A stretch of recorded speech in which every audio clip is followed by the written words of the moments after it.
Right now, we have an economy that is in trouble, and there are certain elements to this that we can't ignore. The first thing I want to cover is what's happening with real estate. This is front and center, and I'll tell you who's most affected by this.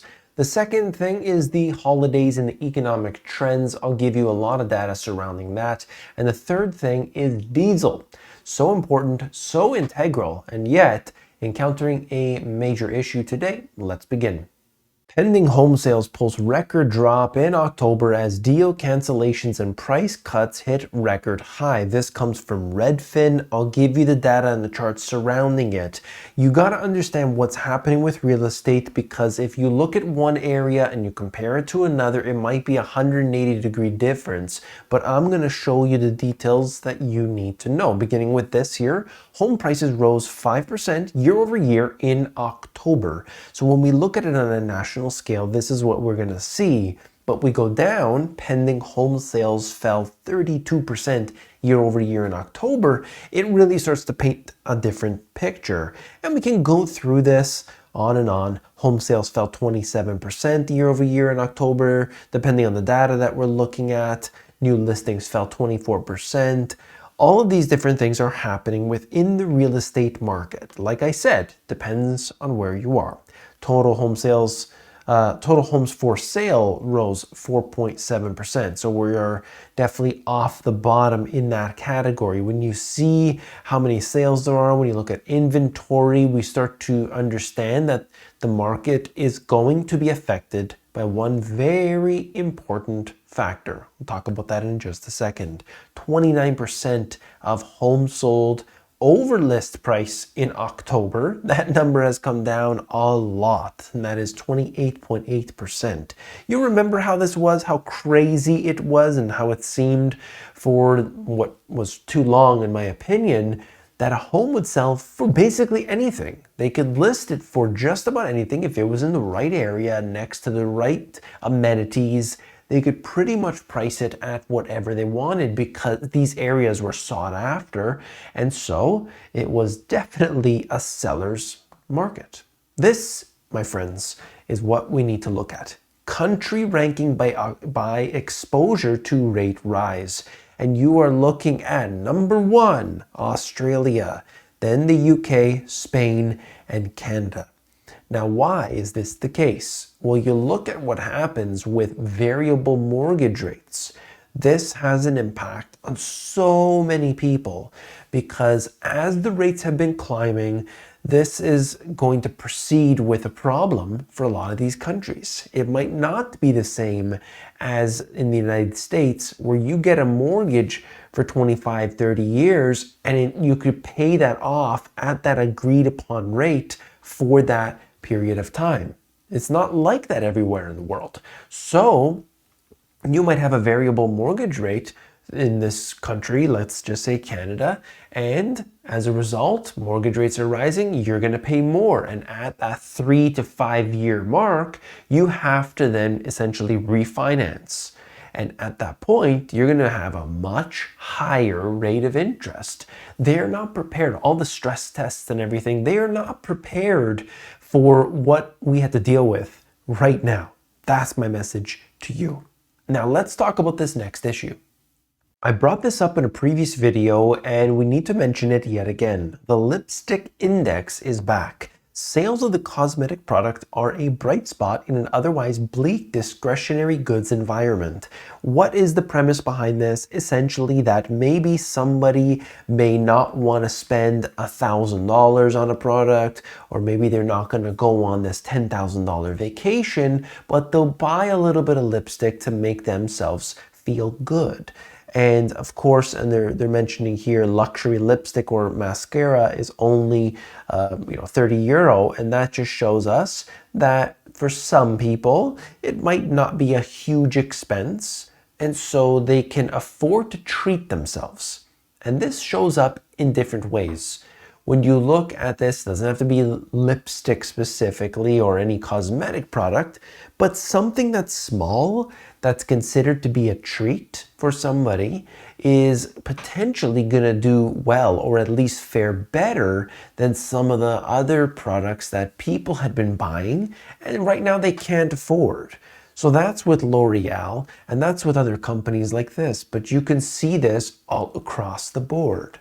US shoppers alone in boosting Black Friday spend as cost of living crisis hits Europe. So Europe's feeling this in a very different way because of their electricity prices, because of their gas prices, because of all the different expenses that have been adding up. The US, not quite as much, even though things have been quite expensive. When you compare them to Europe, it really shows a different story.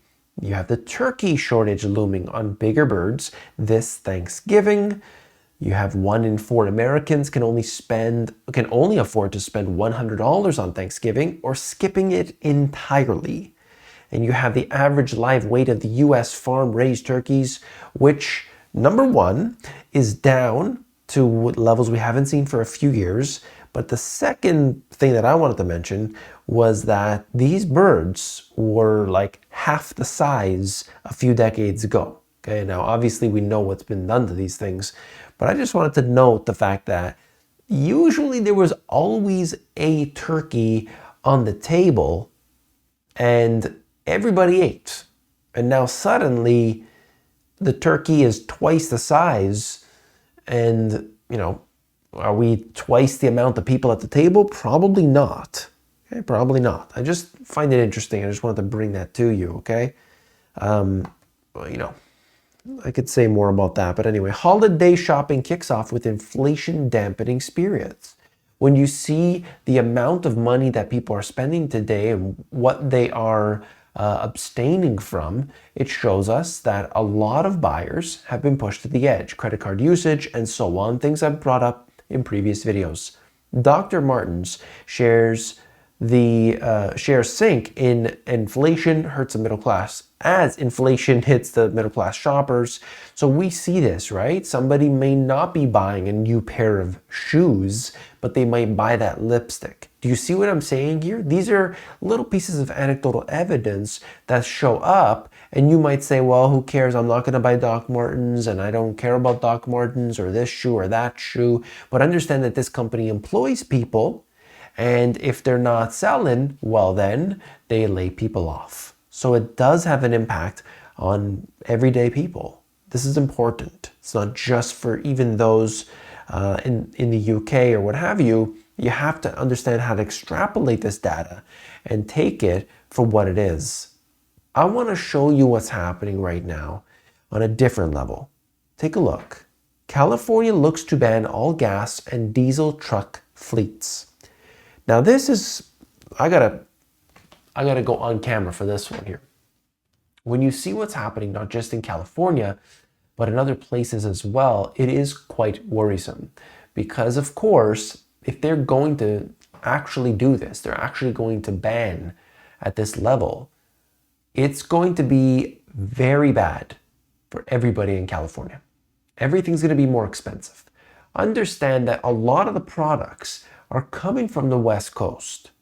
They have to get on trucks to then be shipped in. And how are they going to get picked up if there's no trucks? If the trucks aren't allowed to arrive there? This is really bad. I don't know if there's going to be loopholes, if there's going to be ways around it, but that is very worrisome because it's going to make things very slow and very expensive. So this is something that we must keep an eye on. I've got some more stuff to share with you. Look at this. US distillates inventory 2022 is at a level we have not seen over the last many years. Comparing all these years, we haven't seen it at this low during this period. US diesel supply crunch is the worst since 2008. And that just goes in with this. The price of diesel, which powers the economy, that's the whole point here, is still climbing.